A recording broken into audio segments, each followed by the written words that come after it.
What are you learning from your experiences? Well, experiences in themselves don't teach you anything. Whatever you get triggered by, how you react will always show up the same until you actually start doing some of the work. How much time in our lives do we want to spend in this meaningless cycle of repeating the same thoughts, the same behaviors? It can be also used, and it should be used, for personal growth, Right. for nurturing yourself, rediscovering yourself, being able to align yourself more with your values, your goals, your aspirations. Some of the most powerful, great leaders throughout history were reflectors.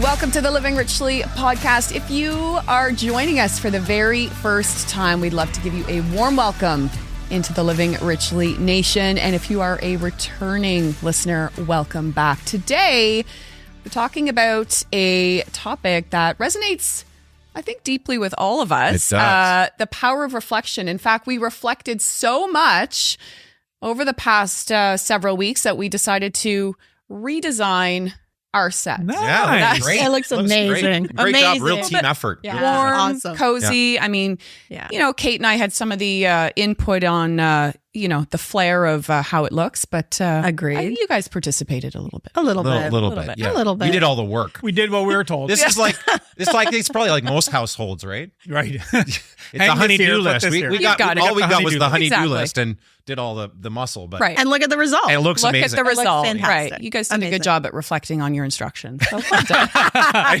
don't think we reflected much. We just did what we were told. So speaking of reflection, I think this is one topic that quite a few people message us about is around reflecting, but we want to kind of turn this into more of a positive spin on how we can tie that into our day-to-day lives. So let's just jump right into this. And of course, I'm looking right at Kate because she's my we're girl. across So each other.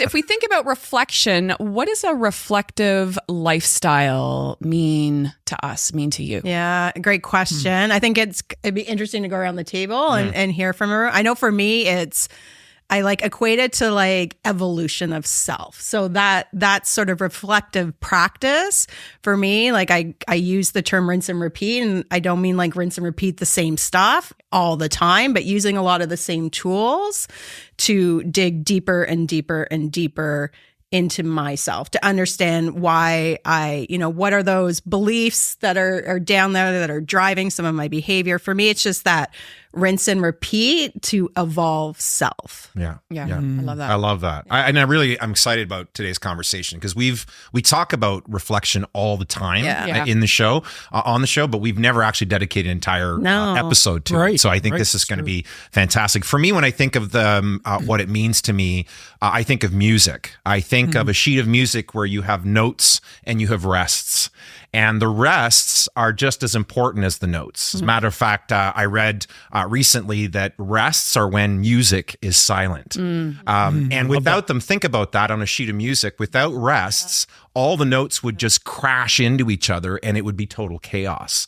And when we think of reflection, think of for every spoken word, how many thoughts do we have to every spoken word? Right. And we already have, for most of us, a reflective practice. I would say it's a thinking practice, but the power of reflection is, for me, reflective lifestyle is how to use that more deliberately in terms of shaping the life and the future that I want. I like the idea that we already have this, that the thinking is happening. We just haven't focused in on it. We haven't tuned into it. Right. I know for me, when I think of reflection, that is where the real learning happens. We often will hear people talk about the idea that, well, what are you learning from your experiences? Well, experiences in themselves don't teach you anything. Right. Yeah. Right. It's, you can experience all kinds of things, but if you're jumping from experience to experience to experience without taking that time to think, to focus that thinking. And I think that's really what for the reflective process or practice for me is really that idea of being able to sit back and go, what am I learning from the experience I just had? Yeah, totally. And I think taking the time to actually learn. So you tied in silence, you tied in learning, and we often run away from silence, right? So when I think about self-reflection, I think of that as self-reflection is often the medicine of choosing to not play the victim card. Yeah. So choosing to sit in that silence, choosing to really hone in on what it is we want to reflect on, because a lack of self-awareness or self-reflection, because the two can be tied in really well, can often be poison to our soul. And the only way to kind of fill your soul with that medicine is that reflection and that review. And it's hard. It can be so hard. It's really, really hard. It can be so hard. And I think, again, to the folks watching the show right now, that already the topic you're saying, oh, I've tried it, can't do it. I want to remind you that worry is simply negative meditation, right? So you actually have years and years and years of practice reflecting. You've just been reflecting on the wrong things. And we hope that today's conversation can help you channel the same energy and habits that you have to do it more deliberately. Right? Awesome. So if we think about our lifestyle and how to tie that power of reflection into a lifestyle, let's maybe kind of just share some personal story. We love getting personal with our stories, but maybe something that everyone could share briefly about a time when reflection significantly impacted your decisions or your life. Yeah, I know for me, I talked about it on a previous episode, but like when I write, so journaling, reflective practice. And so I will always write down where I want to be. So those I am statements into a future state. So like when I told the story of, I wrote down where I want to be in 2023, and then like 8 out of 9 of them all came true. So that the power of reflection is also just pen to paper, sometimes writing down. And so for me, when, you look back a year later and you've ticked all these boxes of all where you wanted to be, for me, there's some power there of understanding that when you get reflective and think about where you want to be and what you want, and actually put pen to paper to then see the outcome of that was really powerful for me. I was going to say, naturally I'm an introvert, and as an introvert, reflection and quiet and, taking time in my own thoughts is something that I kind of do a bit naturally. It's something I'm very comfortable with. I think of probably one of the most powerful reflective seasons for me would have been back in 2008 when I did a motorcycle trip. I've talked about it on other episodes. Spent 3 weeks. That was Arizona. Yeah, right? I spent 3 weeks, rode from Ottawa to California, San Diego, right up the Pacific Coast Highway down through Death Valley. But 500, 600, 700 miles a day on a motorcycle, where all you have is the motor, the Harley's thump, thump, thump is what you're. How does it go? It's thump, thump, thump. It's actually not. It doesn't sound like that at all. No, it doesn't sound like that. I'm going to get every person who has a Harley owner is going to be like, what the hell? Sorry. All the Harley fans out there, we're so sorry. But one of the most powerful moments, in fact, it was the moment when I made the decision. It was building up to this. I had been riding now for about 2 weeks, but sitting in Death Valley, and I had I pulled over on the side of the road. I've got some beautiful pictures, taking these shots of Death Valley alone for hours without a single vehicle coming by, just sitting on the side of the road contemplating. That was the day. That was the moment that I made the decision that I was leaving the church world. That I was it was time to start living for myself. It took 5 years after that, but that reflective moment of just sitting there and really getting crystal clear on what matters to me happened during that road trip. Wow. Yeah. Wow. And transformational for you for sure. Absolutely. Yeah. I'm thinking about this about the show and today's topic. Reflected back, actually, reflection's been an important part of my journey from even my late teens. I think I can go back to my late teens and track when I first started to journal. And when I say journal, for me, that's probably my most powerful way to get my thoughts out and get clear on what's going on in my inner life. And not that I do it every day, even do it every week, but it's just been with me all these years.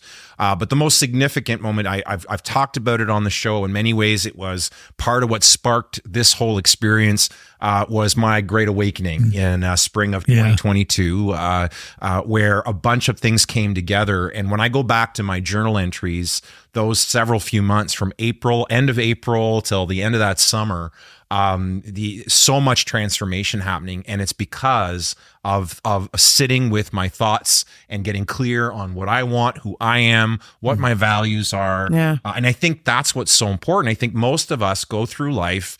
Again, we're on that proverbial wheel, right? We're just running, and we're not thinking enough. And so time is passing, but we're not necessarily growing. Time does not guarantee growth, right? No, you were sharing some of those by text. You would be sharing some of those reflective moments during that time with me, and some of them were so powerful, so emotional. And even on some of your social media, if people who follow you on social media go back and look at some of those posts from, a couple of years ago, you'll see where you're writing out and sharing some of those things in your post as well. Yep. What about for you? Yeah. So I think for me, two brief examples. The first one would be, and I spoke about it in my story, but the traumatic accident that I experienced in 2018. And so, went through all of that stuff after being in the hospital for quite some time. But then the feeling of reflecting as soon as I stepped out of the hospital, still had my neck brace on and all of that stuff was still all banged up and bruised up. I had my girls by my side, and I'll never forget the feeling. Ugh. Yeah. I'll never forget the feeling of stepping out onto the pavement, seeing cars go by, like everybody's living their life and everybody's, moving on, but just hearing the birds, feeling the sun on my face, breathing in the fresh air. And it was just such a reflective moment of, holy shit, I have a second chance. Mm-hmm. Wow. And then the second one would be my marriage. And I think a lot of people can relate to this. Mm-hmm. So this is more of a reflection of, so I left a 20-year marriage, and I've learned to not reflect on, I should have had conversations sooner about how I was feeling. I should have made other decisions. I'm reflecting more on, that was 20 years of my life. That was a great part of my life. That was a story. That was a chapter. And now I'm reflecting on what I learned from that, what came out of that. No regrets around that, but more reflecting on, this is how it's helped me learn now to reflect in my future, my journey in the future. Yeah, so good. So good. Yeah. It's interesting, though, when we talk about our stories of reflection, a lot of people, when they think reflection, they think it's like all woo-woo and all whatever. Thump and woo-woo. We're going to summarize today's show. That'll be the new title. Thump and woo-woo. Make those our new hashtags as well. It's living richly. Living richly. Thump and woo-woo. Woo-woo. But there's a lot... And it's all in how you do it, right? It's thump thump woo woo, or it could be thump thump woo woo, or thump thump woo woo. Sorry. Wow. Squirrel. I was going to say, thanks, when Rob. You thump, I usually woo woo, but. We're so sorry. We're so sorry. With the evolution of the podcast, this is where we're going now. New set, new theme. So this question ties in really well. So we'll kind of bring it back to the PG version. But what are some common misconceptions about living and practicing and embracing a reflective lifestyle? Well, to tie into what you just said, I think a lot of people, men in particular, I think feel like it's struggling to make the connection between their questions and what I'm about to say. Yeah, we're a little nervous. We're all this is not scripted. Well, especially because of the language I'm about to use. It's soft. No, but for a lot, especially guys, they see reflection, whether that's through meditation or when you hear journaling.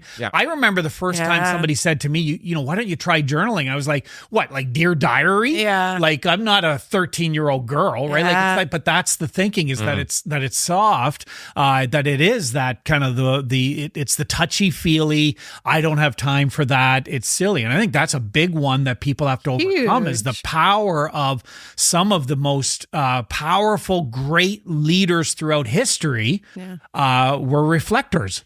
And to recognize that it's not something that is just meant for people writing in a diary or something like that, but it's a powerful, powerful exercise. And too, I think for a lot of men and for women, but I also think for men, it doesn't have to be super time consuming. Like I think people think it's like it's this big thing. It's like this huge lifestyle change, and it can be 5 minutes. Right. And it could be 5 minutes a week if that's where you start. It just doesn't, I think we get in our head that it has to be this massive, I need to meditate for like 10 hours a week.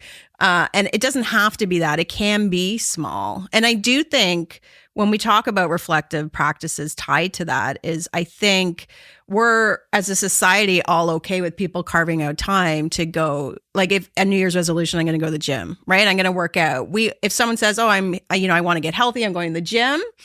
And they're like, I'm carving out time. Everyone's like, that's fantastic. Congratulations. If they're going 3 times a week, that's 3 hours a week. No one questions it. Right. Yeah. But if I said I want to carve out time to do some self-reflection and meditate, and they're like, what? Like, I'm going to do 3 hours of meditation a week. People have this mindset of like, oh, well, it must be nice to have 3 hours. Like, it's so true. So it is how we look at it. Whereas, like, there are days for me where I make a choice where I'm like, I need to get my head right this morning. Yeah.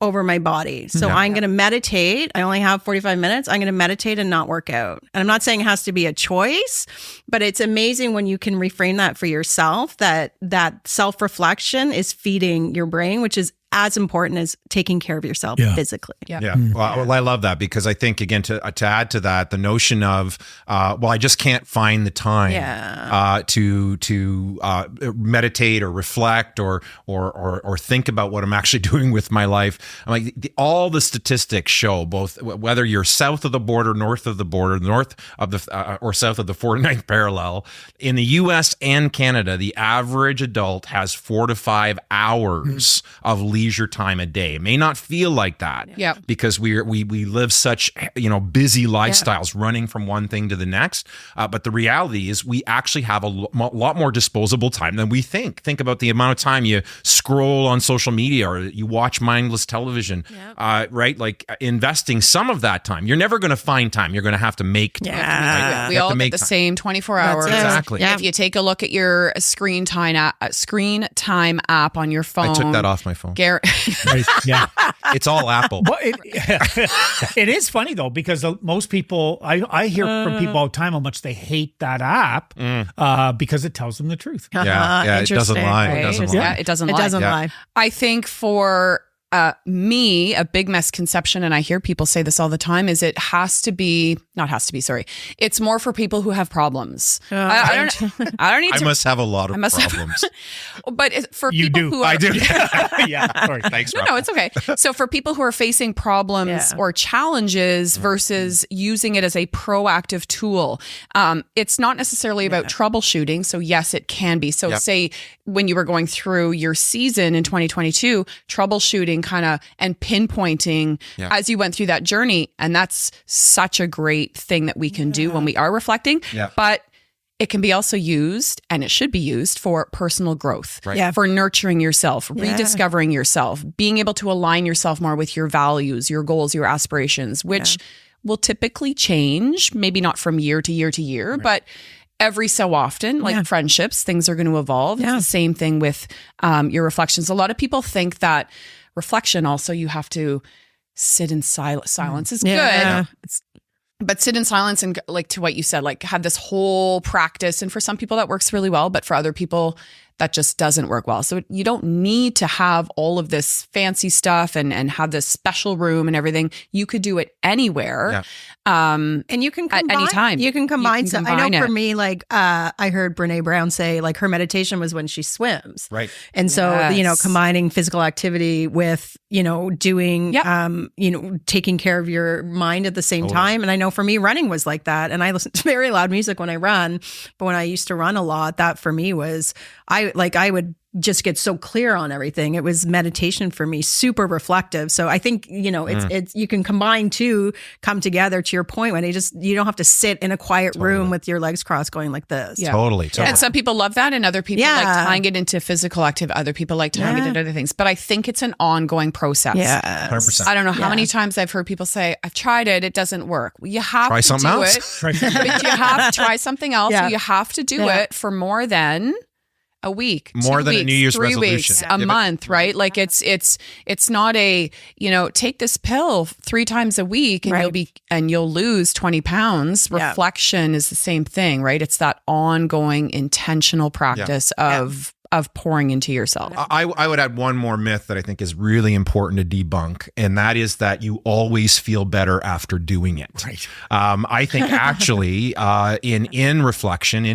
introspection would be another word, where you're processing either past issues that are holding you back, or you're processing life in real time.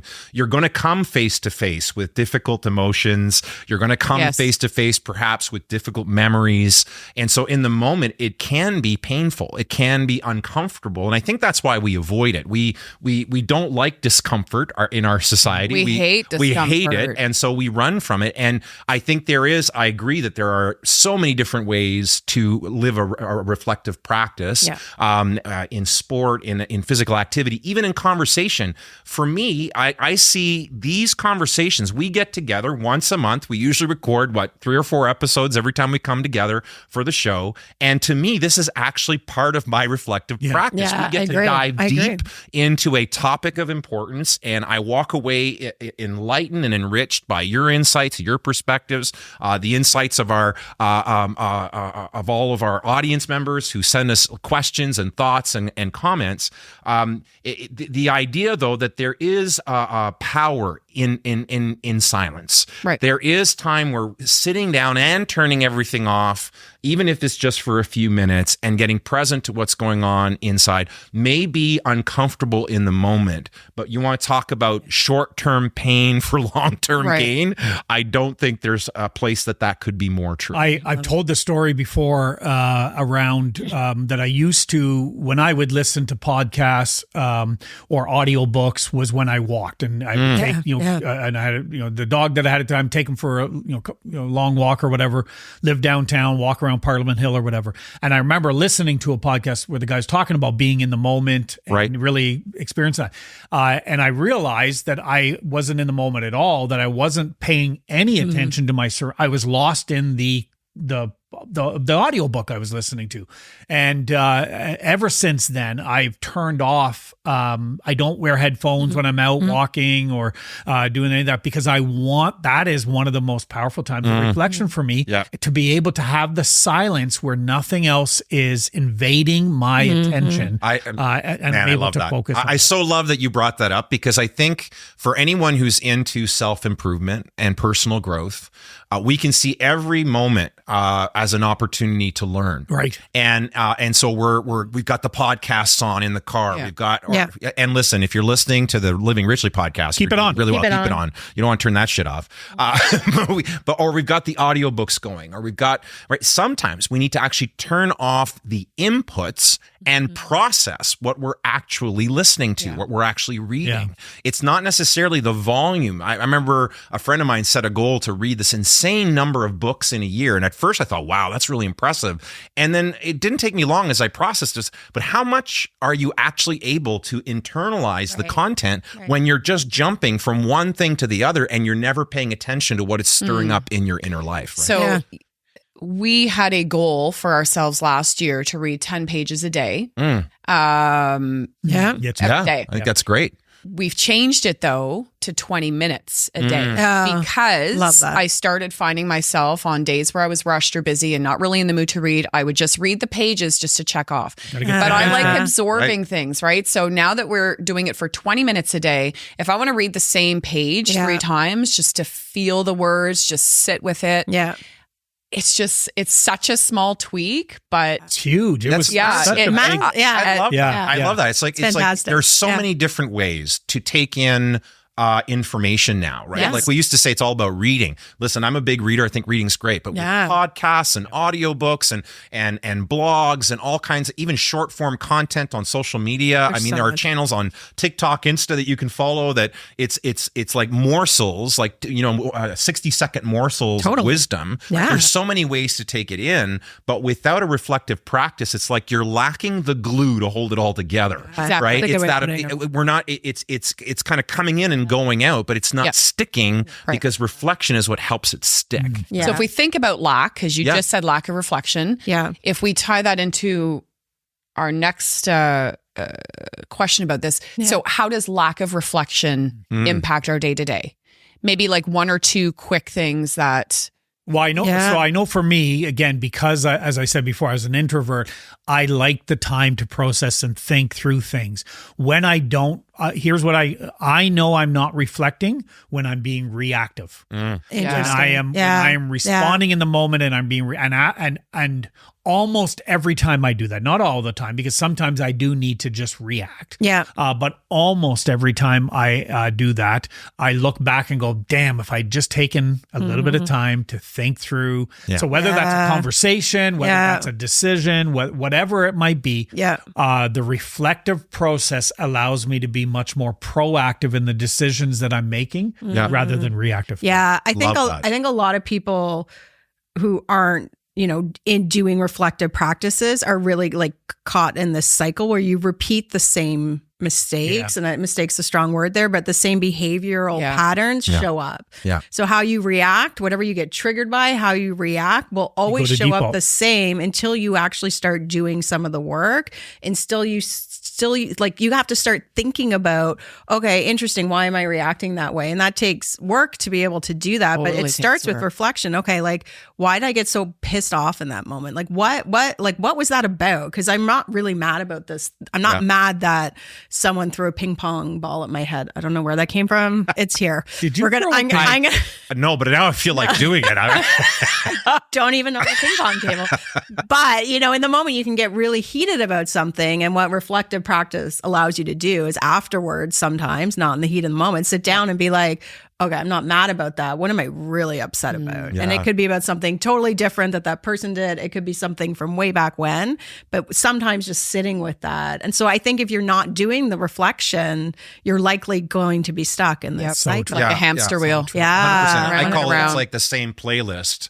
Just playing, you're stuck on the same playlist, or you're like manifesting Bill Murray in Groundhog Day, and you're just reliving the same thing. We've said on the show before that the beauty of how the universe works is when there's a lesson to be learned, if you fail to learn it in your current context with the current set of actors and players that are involved in that situation, it's not failure so much as the universe is just going to give you another chance to learn it, perhaps in a different context with a different set of players to address that issue until you pass the test. The question is, how much time in our lives do we want to spend in this meaningless cycle of repeating the same thoughts, the same behaviors? We're going to talk about it in an upcoming show on the thoughts that sabotage our lives. But when we talk about our thoughts, the average person will have 60 to 70,000 thoughts in a given day. 80% of those are negative and the same as yesterday. So you want to be talk about being stuck in your past.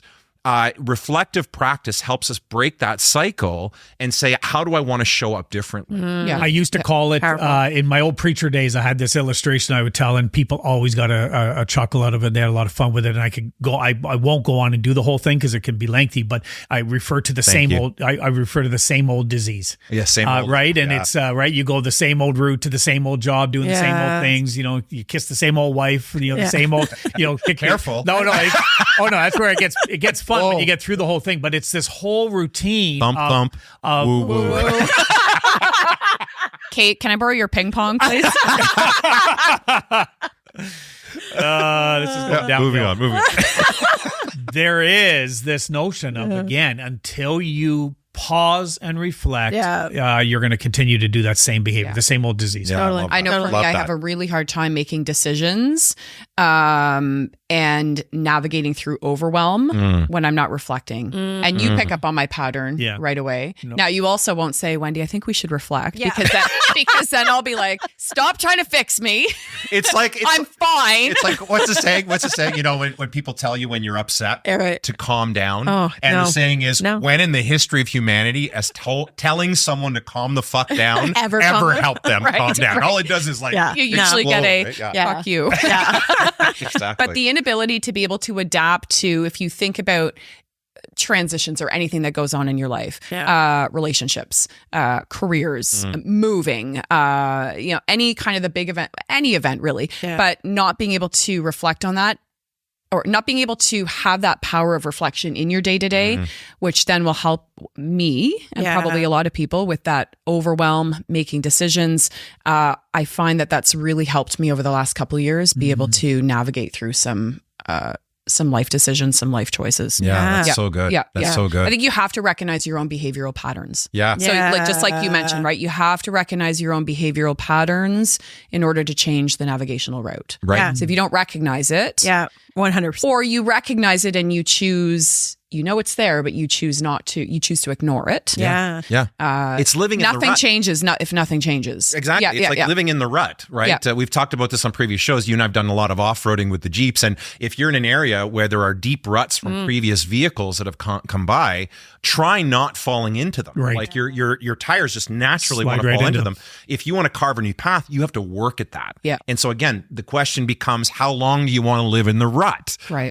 And if you want to carve a new path, it's going to require setting time aside to think deeply about what you're doing. However that looks and however it shows up, it's so crucial. Yeah, and get curious. Like I love that word, because when you get curious, there's no judgment there. It's just like when I'm talking about looking at, okay, why did I get so mad about the ping pong ball, which you're never going to throw at me, which I wouldn't get mad about. I just chuck it right back at you. Ping pong memes now. I'm ordering some on Amazon during the day. You guys are going to be playing pong.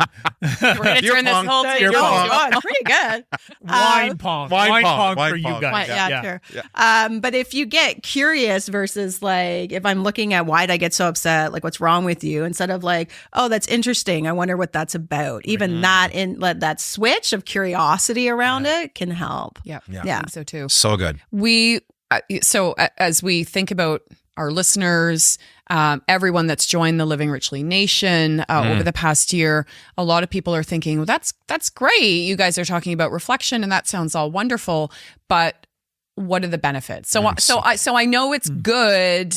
It sounds wonderful. What are some of the benefits that we've kind of encountered as we've made this as part of our life? Yeah, for me, I'm going to jump on this one. It's like so much for me, but a big part of it is, and I touched on this with journaling, but it's like vision for me. So self-reflection, obviously has helped me through a lot, as has therapy. I haven't said it on the show, so I'm going to say it. Therapy. Thank you, Sherry. Thank you, Sherry. But I think just being able to get clear on where I want to go. So by reflecting, for me, journaling specifically, also meditating, it helps me paint that picture for what I really want. Meditation in particular, for me, is I get very clear on what I want to meditate about a lot of the time. And that's what I focus on for meditation. Meditate however you want. It's no prescription. But for me, if I'm really stuck somewhere, and I'm not focusing on the negative, but like, let's say I'm not feeling well, even physically. My meditation is all around, I am healthy. My body continues to heal. So like that, and I will do a whole. So it crystallizes for me the vision part. And I don't mean like life vision. I just mean like it can be a small thing that I'm trying to work through. It gives me clarity. It's maybe a better word. I love that because I was thinking clarity as well. But then as you started talking, it's for me, it helps me show up more authentically. In the past, I'm somebody who would just, again, because I am a diehard people pleaser. And I would, just to keep the peace and to keep everybody happy, I wouldn't speak up. I didn't have that voice. But through reflection, when something is bothering me now, in that, which is part of what when I reflect, I'm able to now get clear on, well, what is really bothering me? Is that a me problem or is that a someone else, right? And so I'm able to address that. And when it is a someone else's, issue, now I have the voice, because I know what I want to say, to be able to speak up and say, hey, here's how I'm feeling, and have those conversations. And I know that you and I, because we work together, we do so much together, have commented a number of times that over the last few years that's one of the things that I've been able to do, is have more of a voice, even in the business, on what I'm feeling, something, this or that or whatever. And it's out of the reflection. If I wasn't reflecting, taking that time to reflect on it, I wouldn't speak up in this conversation. Wow. Yeah. Powerful. And I'm really proud of you for doing that as well. Just even in our relationship as we grow, we had a conversation a couple months ago, I guess. And you specifically said, like, historically, this has been really hard for me to bring up or talk about. And historically, I've just, again, been the people pleaser, just slide it under the rug. And it was hard for you to share how you were feeling with some of the behavior that I had. Yeah. It wasn't bad behavior, but but it was my actions, what I was responding. Don't go there. And I was just, when we look back on it, that's a hard thing to do, especially with your partner, especially because it's just so much easier to be like, I'm just going to not say anything. It'll just blow over. Yeah. But then, right, it just builds and builds and builds. So I think one of the there's so many benefits. I mean, you can, there's hundreds of benefits to having a reflective lifestyle. Yeah. Like it is, you talk about being your authentic self. That's certainly, I would say it helps me. It helps me stay on course with who I am more of the time. It's like the pilot flying the plane, right, from one location to another. They are constantly getting knocked off course because of the winds and the weather and everything else. And they're making these micro corrections constantly to stay on track. And I think without a reflective practice, you end up, how many people talk about feeling stuck, feeling lost, I don't know who I am. I don't know how I ended up here. Yep. And that often is because there's been no micro corrections. We've just been kind of doing this hamster wheel again, kind of living. And then we end up where we didn't want to go. Right. Yep. So I think staying on course and being true to yourself. And the other one tied to what you guys were just saying about your own journey is I think you find your voice in solitude. That's where you find it. Yeah. You find your courage in solitude. I am a big encourager. People have often told me one of the things they appreciate about me is that I'm an encourager. I love to encourage people. And the word encourage literally means to put your courage into someone else.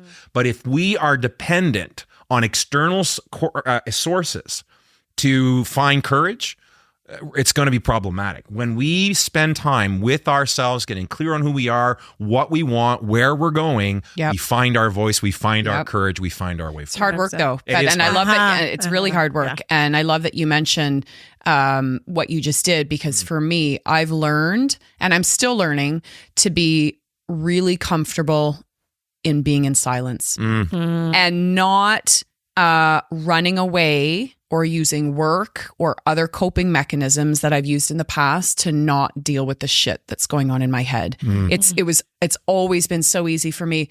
Don't want to deal with it. Oh, out of sight, out of mind, not doing that. I'm going to go work. I'm going to do everything else but deal with what's going on in my head. Yeah. So I've gotten really comfortable to be okay with being in silence, and also being okay on those days when I'm trying to be silent and the thoughts are still coming in, kind of using what you said, getting curious. Yeah. And you've done this as well. Oh, that's an interesting thought. Let it fly away, and then bring it, instead of, this sucks, I can't do this, I can't meditate, I can't sit in silence, I'm no good at this isn't for me. And just kind of letting those thoughts naturally drift. But because I've learned to become comfortable in being in silence, it's also helped me navigate through beginning and ending relationships, career changes, all of the big things over the years. And the more you do it, right? Practice is habitual. The more you do it, the better you get at it. Yeah. It reminds me, as you're talking about that, and we referred to it earlier in the conversation about how we try to avoid silence so much. We run from it, right? We fill our lives as fast as we can. Man, as soon as we have an opening, uncomfortable. We stuff some other activity or some other distraction in there because it is uncomfortable. And I remember years ago, this is going back in my religious days, where I had this recurring dream for a season of my life where I was walking through a meadow and into this wooded area. And in the middle of that wooded area was this beautiful cabin that looked really warm and attracting and cozy, and all kinds of warm feelings would come. And so I was drawn to the cabin in my dream. And I can tell you, just starting to retell the story, I can still vividly see the images imprinted in my brain. I remember walking up, and every time in the dream, I'd walk up and make it as far as the porch. And I could sense in the dream that there was a presence with me. Call it God, call it the universe, whatever it was, inviting me inside. But there was a hesitation because the presence made it clear that inside was all the pain and all the stuff that I'd been carrying. And I said, I don't want to go in there. And again, the reassurance was, we're not going to live there. There's a door on the other side of the cabin too, but we have to go through this in order for you to live the life that you want. And you know that in that dream, every single time I walked away. And it would take me years before I would finally face some of that shit in real life with some help, and do the introspection, the reflective work necessary to overcome it. But it is so powerful that we do avoid it. Well, the silence is so, I'm an introvert too. And so introverts recharge by being alone. Right? We're not seeking other people. I need to retreat. I need my quiet time. But quiet time isn't silence. And so Dr. Sherry recently, she's like, we're talking about reflective practices. She's like, what do you do? And she's like, do you ever meditate in silence? And I'm like, well, no, like there's music. And she's who does like, that? Okay. Right. Like, what are you talking about? She's What kind like, of freak do you think I am? And then she's like, do you ever just sit in silence? I'm like, she's like, okay, your body just said it all. I'm like, okay. So she's like, do 30 seconds a day, work your way up, see how you do in complete silence. And I realize even as an introvert, although it's quiet, I can be alone. It's not quiet. It's not silence. Right? There's noise, there's TV. I'm working, I'm doing lunch, whatever it is, but I'm not actually sitting in silence. It's very uncomfortable at the beginning. Well, try to go to any sporting event where they're going to have a moment of silence. Right. It's 5 seconds. Right. It's not long. It's not long because you can't, or else people start screaming things out or whatever, because people can't be in silent even for 1 minute. So interesting. Yeah.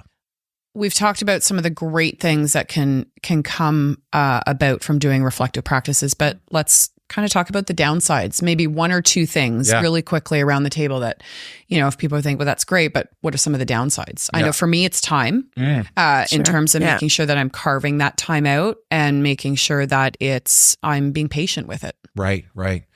For me, I'd say there is the risk of overthinking. There is the risk of getting stuck in in an analysis paralysis, right? Where you can, I think it's critical that, let's come back to community for a moment. I think you find your voice, you find your courage in solitude. That's, you find your way forward in solitude, but you need that to be confirmed and challenged by community, or otherwise you may form a very skewed perspective of the world and of life in general. Yeah. I would actually just go a bit stronger on that. Not may, you will. Right. Yeah. But that's It's a great true. point.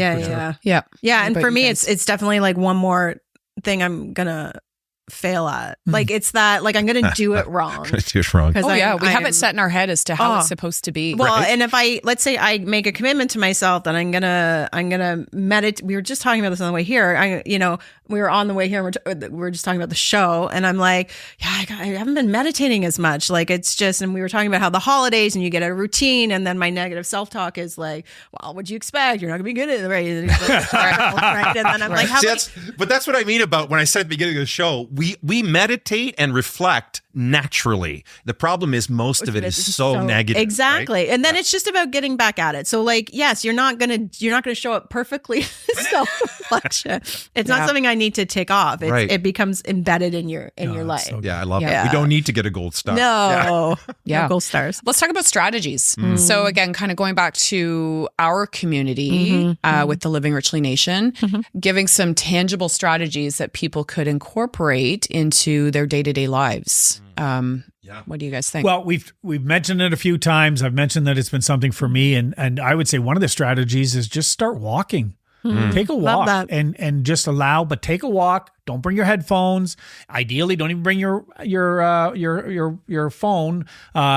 Just go out and walk and allow that to happen. I'm currently reading Arnold Schwarzenegger's book. Great book. I love that phenomenal book. I got the audio version. Okay. And there is something about listening to Arnold read his book to you. I found it like therapeutic. I absolutely loved it. So to anyone that's listening right now, here's one of the things that I love about Eric is I knew way back when I was preparing notes and I wrote Arnold's name in the notes, I knew that Eric was going to jump in and do Arnold's voice.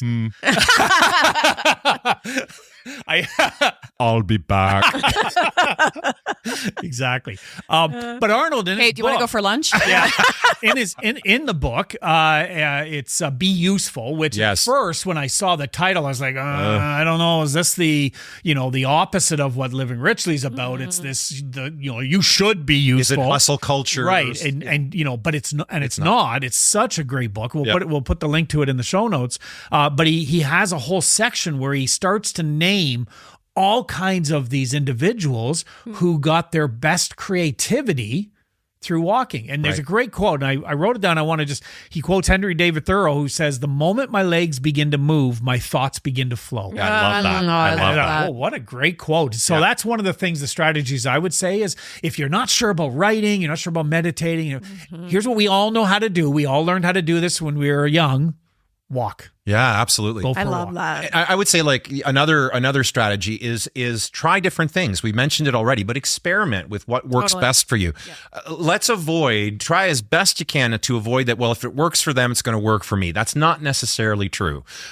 We have to figure out something that works for us. But a strategy that I use with my leaders in our coaching business, often when they're trying to work on a new skill or to show up differently in a certain way in their leadership, we talk about they create a placeholder in their calendar, usually at the end of the week, a 10-minute, 15-minute placeholder to just reflect on how they're doing on that new behavior or on that new skill that they're working on. It's a simple way and very practical way actually to show if you're trying to affect change in your life, one of the easiest ways is what's a major change you want to make, what are the steps you're going to start to make take to make that change. But how are you going to check in with yourself? Create a calendar, a placeholder where it reminds you. Phones are so distracting. I love how you say, go walking, leave the phone behind. I think all of us could benefit from leaving our phones behind in a lot more situations. But this is where the technology can work for you. Yeah. It can actually prompt you to say, well, how is that going? Yeah. Right. I was going to tie into just exactly what you said, finding something that you like and not comparing yourself to other people.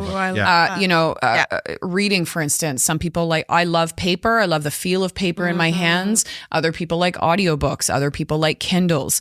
I'm a fitness coach and a trainer and an instructor, but my workout isn't for everyone. So if somebody doesn't like it, then don't do it, because you need to find something that you enjoy doing. If you don't enjoy doing it, you're not going to be consistent with. One thing that I started to do, and I've had my clients do this as well, is breath work. And I know, so going back, I was just about to say woo woo. But like breath work, so sitting in silence. But a really easy way that I have found this works for me is choosing a positive word, inhale that positive word in for 4 counts, and then find the opposite of that word and exhale it. So breathe in positivity, 3, 2, 1. Exhale negativity, 3, 2, 1. Inhale abundance, exhale scarcity.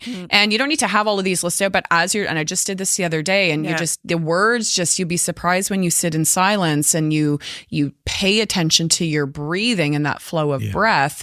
The positive words that'll come in, and then exhaling the opposite word. So it's a really simple tool. And I love that you talk about there's a lot of technology apps out there. Totally. It's and it is overwhelming. But find, echoing what you said, find what works for you. Try something. You can try it. There's so many apps to help you have a meditative moment where it'll ping you and you take 30 seconds even just to pause. Yeah. So there's so many tools out there. If you look, find one, doesn't work, you're not failing. Right. It's not for you. So find something else and keep searching until you find what does work. Totally. And I think that's a great way to measure your progress. If we talk about measuring, so I'm doing this every day, how do I know if it's working?